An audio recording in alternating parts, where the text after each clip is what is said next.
ça fait plaisir de vous voir, ça fait très, très, très plaisir vraiment de se retrouver ce soir. Vraiment, Dieu est bon, il est très bon, il fait de belles choses, de grandes choses, il est fidèle jour après jour.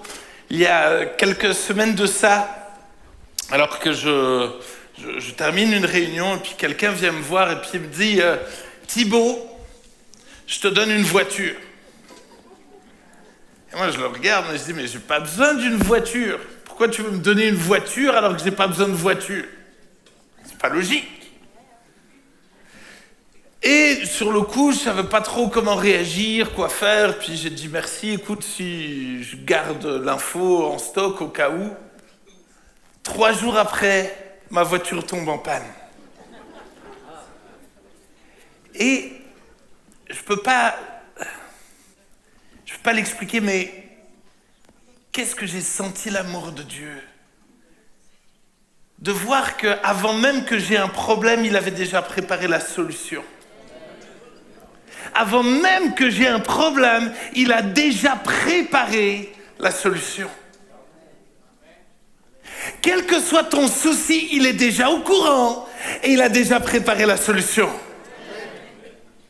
Je pensais vraiment qu'il y aurait plus d'enthousiasme là. Hein. Quelle que soit ta difficulté, quel que soit ton souci, Dieu a un coup d'avance. Il a déjà préparé la solution. Et j'aimerais qu'on puisse se lever et qu'on puisse prier. Prier pour s'en remettre à lui. Pour lui confier nos soucis, mais surtout le remercier de ce qu'il a déjà préparé la solution. Le remercier de ce qu'il a déjà préparé la solution. Élevons nos voix, prions, intercédons pour nos soucis, pour nos sujets. Seigneur, merci, parce que tu es ce Dieu qui prend soin de moi. Je ne le mérite tellement pas, mais je te vois tellement être un père attentionné. Seigneur, vraiment qui prend soin de chacun de mes besoins. Je prie, Seigneur Jésus, vraiment pour mes amis qui n'arrivent pas à avoir des enfants. Toi, tu les connais, tu sais où ils sont. Seigneur Jésus, je prie que tu poses ta main sur eux. Au nom de Jésus, tu as déjà préparé, Seigneur Jésus, vraiment des plans, des projets extraordinaires pour ces couples. Au nom de Jésus, merci, Père. Seigneur Jésus, parce que tu as réellement des projets, des plans, préparé de bonnes choses pour ma famille, que tu veux sauver, que tu veux toucher. Merci, Père. Merci, Seigneur Jésus, de ce que je peux me confier en toi et de ce que je peux te louer, de ce que tu as tout en contrôle. Je peux te louer, t'adorer même au milieu de mes incompréhensions, parce que je sais que tu tiens ma vie, ma famille entre tes mains. Merci Jésus, merci pour ce que tu vas faire. Merci de nous surprendre.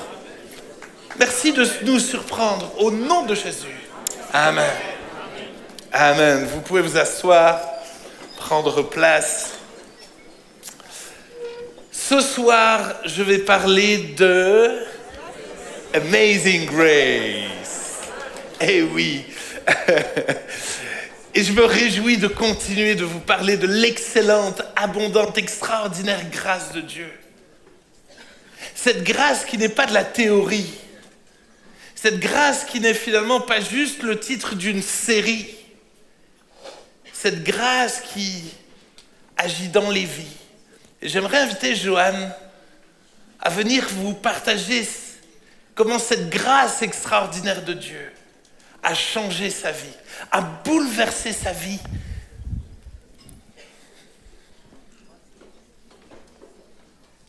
On peut l'applaudir, l'accueillir, voilà. C'est impressionnant. Bonsoir, je m'appelle Joanne, je suis à JSP cette année et c'est un véritable miracle de Dieu que d'être là cette année. Et alors là, moi je suis née d'une famille chrétienne, croyante, pratiquante, mais personnellement, enfant, j'ai jamais eu de relation avec Dieu, j'ai jamais rien expérimenté et j'ai juste, au final, jamais rien compris. J'avais juste compris la religion, des il faut pas, des règles. Et arrivé à l'adolescence, et quand on commence à se retrouver au milieu des jeunes, j'ai commencé à avoir honte de ma foi. On a déménagé, il a fallu que je me refasse des amis. Et là, j'ai vraiment commencé à cacher le fait que j'allais à l'église. J'ai commencé à refuser d'aller à l'église. J'ai commencé à faire des choses histoire d'arriver à trouver des amis. Alors, on commence par une cigarette, et puis on commence à aller faire la fête, un peu d'alcool, un joint, et puis, toujours plus. Toujours plus. À la vingtaine, c'était la fête tous les jours. C'était des drogues toujours plus. Les garçons toujours plus. Au point où j'en arrivais même à me dire que de toute façon, Dieu, il n'existe pas. C'est une belle histoire inventée par les êtres humains. Et j'avais vraiment pris doucement, mais un tout autre chemin. Et j'ai mené ma vie comme ça. J'ai mené une vie où j'allais de petit boulot en petit boulot et j'avais juste envie, c'était de voyager et sans rien construire. Un minimum de compromis pour un maximum de sensations de liberté. C'était à peu près ça, pas que je démonte la scène.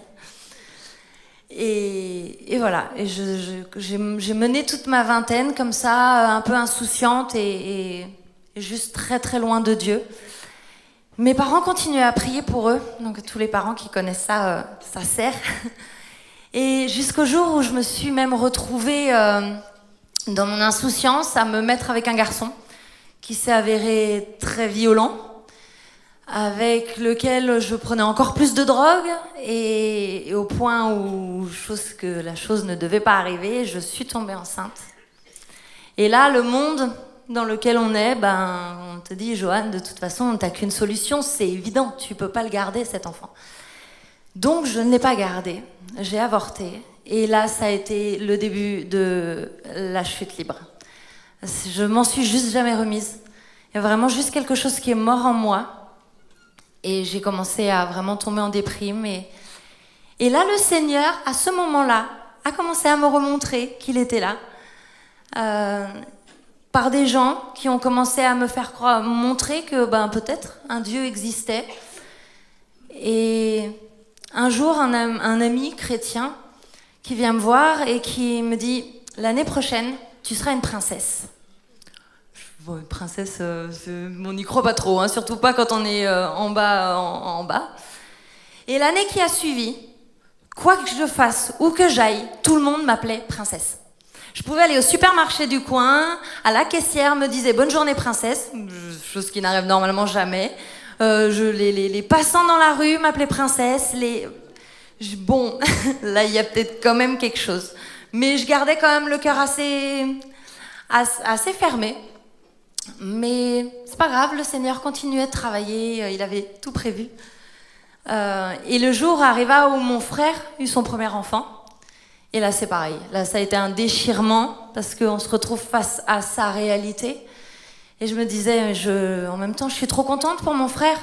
Je peux pas lui faire de mal, mais moi, c'était juste, ça me déchirait intérieurement, ça me brûlait intérieurement. Et je me suis dit, là, il faut que je fasse quelque chose. J'ai pas le droit de gâcher pour mon frère. Alors, j'ai décidé d'en parler. Et mes parents, en bons chrétiens, ils ont prié pour moi. Ils m'ont proposé la prière. Je me suis dit, j'aurais fait assez de mal, là, comme ça. Je vais accepter la prière, bien que, mine de rien, c'est fermé. Et là, c'est pareil. Là, ils se sont mis à prier pour moi. Et moi, j'étais pas dedans. Je pensais plein de choses. Et quoi que je pense, à chaque fois, il y en avait un des deux qui me répondait pendant qu'il priait.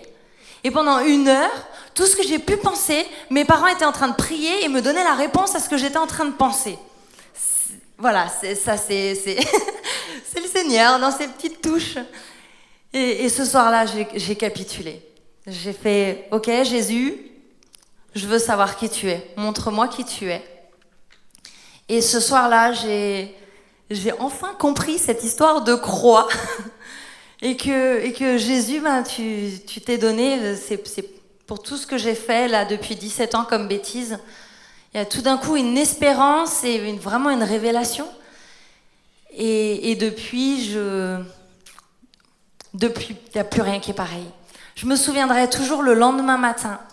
Moi, au réveil, normalement, je suis assez frare, comme on dit. Je me lève, en un quart de seconde, je suis debout, c'est café, faut pas trop me parler. Et là, ce matin-là, je me suis réveillée, c'était juste tranquille, c'est la paix. J'avais même envie de regarder, heureuse de me réveiller, heureuse de me lever. Ça, c'était le lendemain. Et depuis ce matin-là, mes journées n'ont juste plus rien à voir. Une espèce de paix qui s'est installée en moi. Je me lève le matin, c'est pas la fin du monde. Il y a de l'espoir dans ta journée.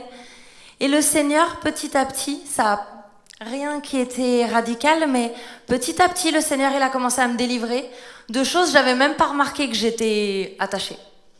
J'étais très écologiste, j'étais à fond dans mes produits bio et choses, et je me rendais pas compte à quel point ça devenait une obsession. Et que dès que je trouvais pas ce qu'il me fallait, c'était obsessionnel. Ça triturait de l'intérieur. Et là, c'est pareil. Un jour, j'avais plus de produits bio, mais c'est pas grave. La vie est devenue, est juste venue sereine, voilà. Et je dis merci Seigneur, parce que vraiment, je vous souhaite cette paix à tous et gloire à toi, Jésus.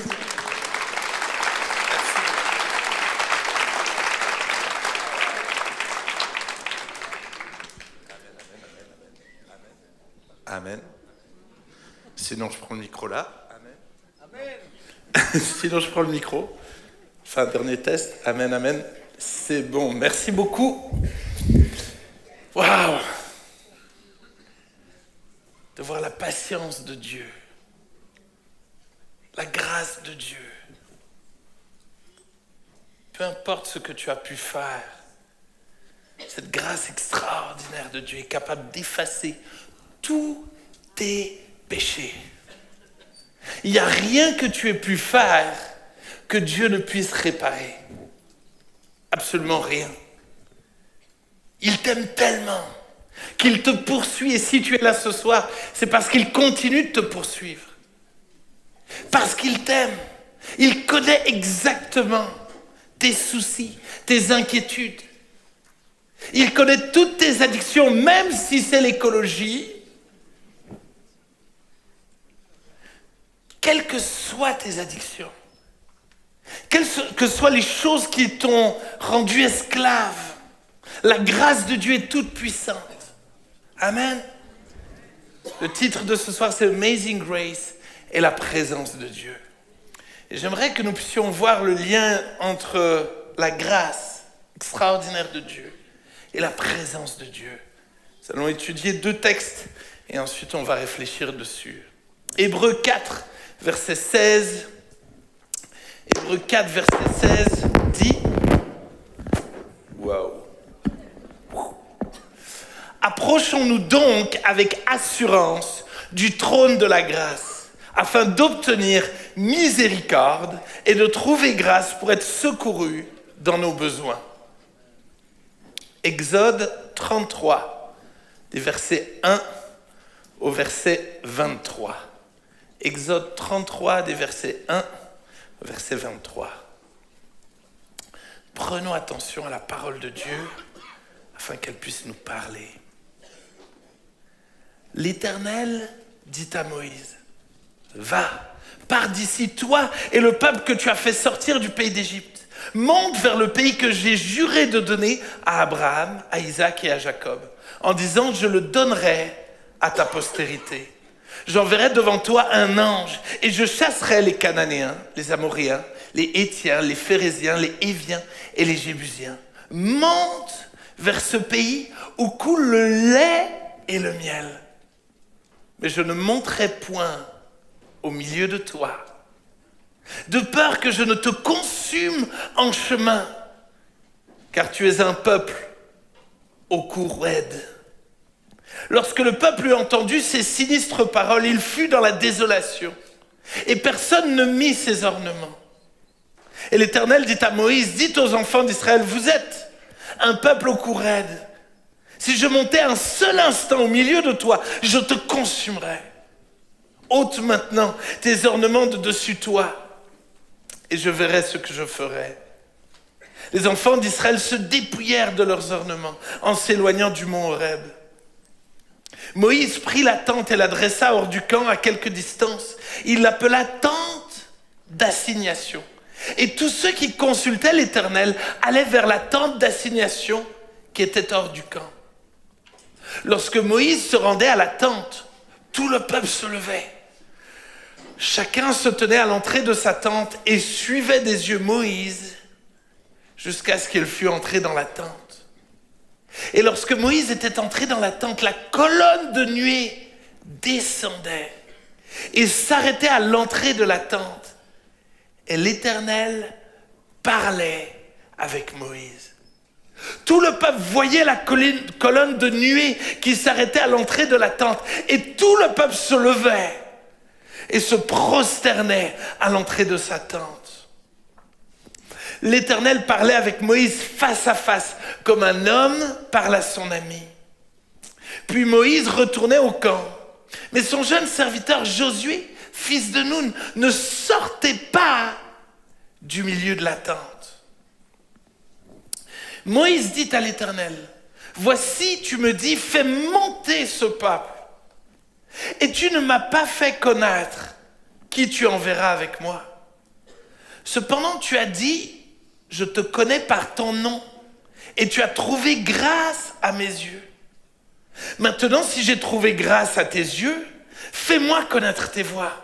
Alors je te connaîtrai, et je trouverai encore grâce à tes yeux. Considère que cette nation est ton peuple. » L'Éternel répondit, « Je marcherai moi-même avec toi, et je te donnerai du repos. » Moïse lui dit, « Si tu ne marches pas toi-même avec nous, ne nous fais point partir d'ici. Comment sera-t-il donc certain que j'ai trouvé grâce à tes yeux, moi et ton peuple?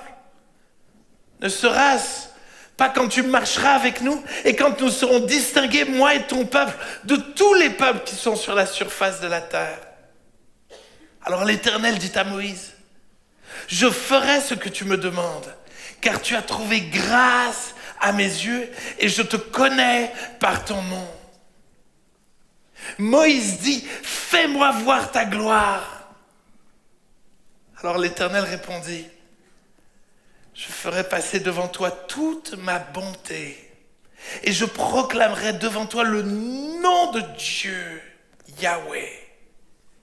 Je fais grâce à qui je fais grâce et miséricorde à qui je fais miséricorde. » L'Éternel dit, « Tu ne pourras pas voir ma face, car l'homme ne peut me voir et vivre. » L'Éternel dit, « Voici un lieu près de moi, tu te tiendras sur le rocher, et quand ma gloire passera, je te mettrai dans un creux du rocher, je te couvrirai de ma main jusqu'à ce que j'aie passé.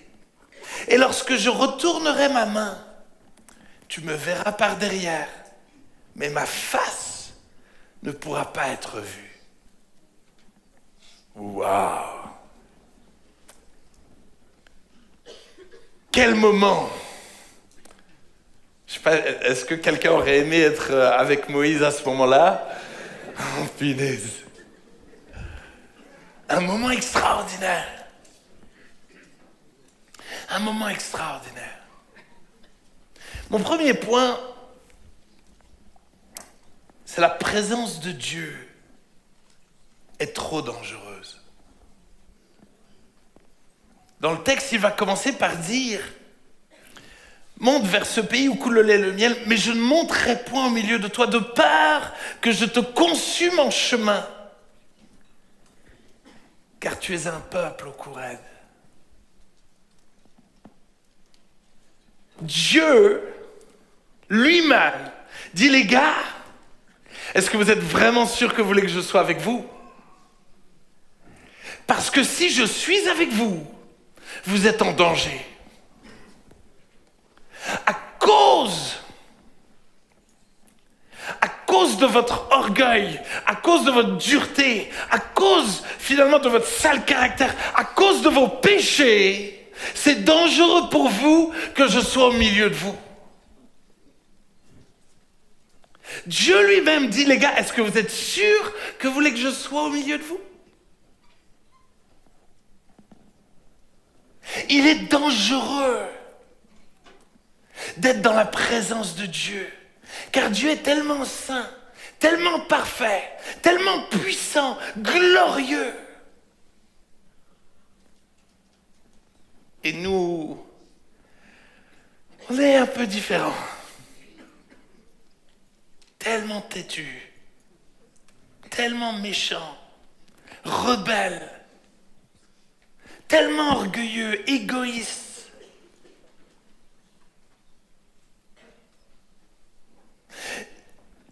Finalement, ça serait comme vouloir jouer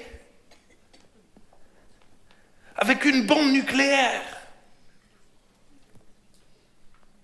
Une bombe nucléaire. Il y a une centrale pas loin. Centrale nucléaire.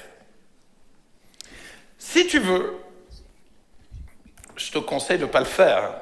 Si tu veux, tu peux aller demander, dire « Bonjour, j'aimerais bien aller dans le cœur du réacteur de la centrale nucléaire. » Tu peux aller demander. Heureusement, ils ont un bon service de sécurité. Mais tu peux aller demander. Mais tu ne vivrais pas. Parce que les radiations sont tellement puissantes que tu en mourrais. Tu peux essayer d'aller sur le soleil, mais je te le déconseille. Bon, et puis il faut beaucoup d'argent. Mais tu mourrais. Tu n'es pas capable de supporter une telle puissance. Tu n'es pas capable de supporter finalement la présence de cette énergie-là. Ah, tu peux jouer simplement avec l'électricité. Toutes ces choses-là nous ramènent à notre petitesse. Nous sommes bien petits et bien fragiles face à la toute-puissance de Dieu, à la grandeur, à la gloire de Dieu. Il va même dire, tu ne pourras pas voir ma face, car l'homme ne peut me voir et vivre. Une telle puissance, la présence de Dieu est dangereuse. Je pourrais vous parler d'Uza, des fils d'Élie, d'Athan, d'Akan. Tous ces gars-là sont morts à cause de la présence de Dieu, à cause de leur jalousie, leur mensonge.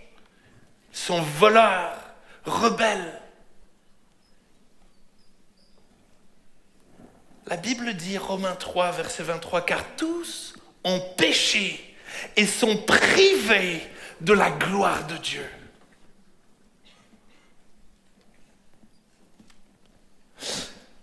Bon on fait quoi? Moïse a soif de la présence de Dieu. Mais j'ai envie de dire à Moïse, mais t'es sûr? Dieu est en train de t'avertir. Il est en train de te dire, fais gaffe. La présence de Dieu est dangereuse. Mais Moïse a soif. Il a soif de la présence de Dieu. Il dit, non.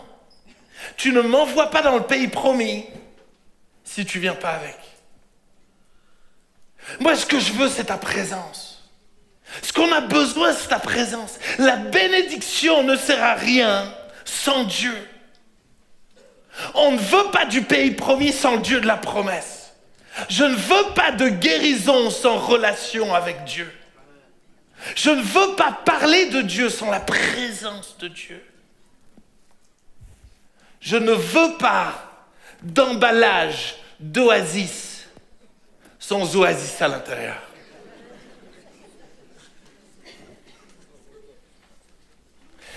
Je ne veux pas d'une belle boîte de chocolat sans chocolat à l'intérieur. Ne joue pas avec moi. À la limite, tu gardes la boîte et tu me donnes le chocolat, mais pas l'inverse. Non. Aussi belle soit-elle, ça ne me sert à rien d'avoir une boîte pour iPhone alors qu'elle est vide.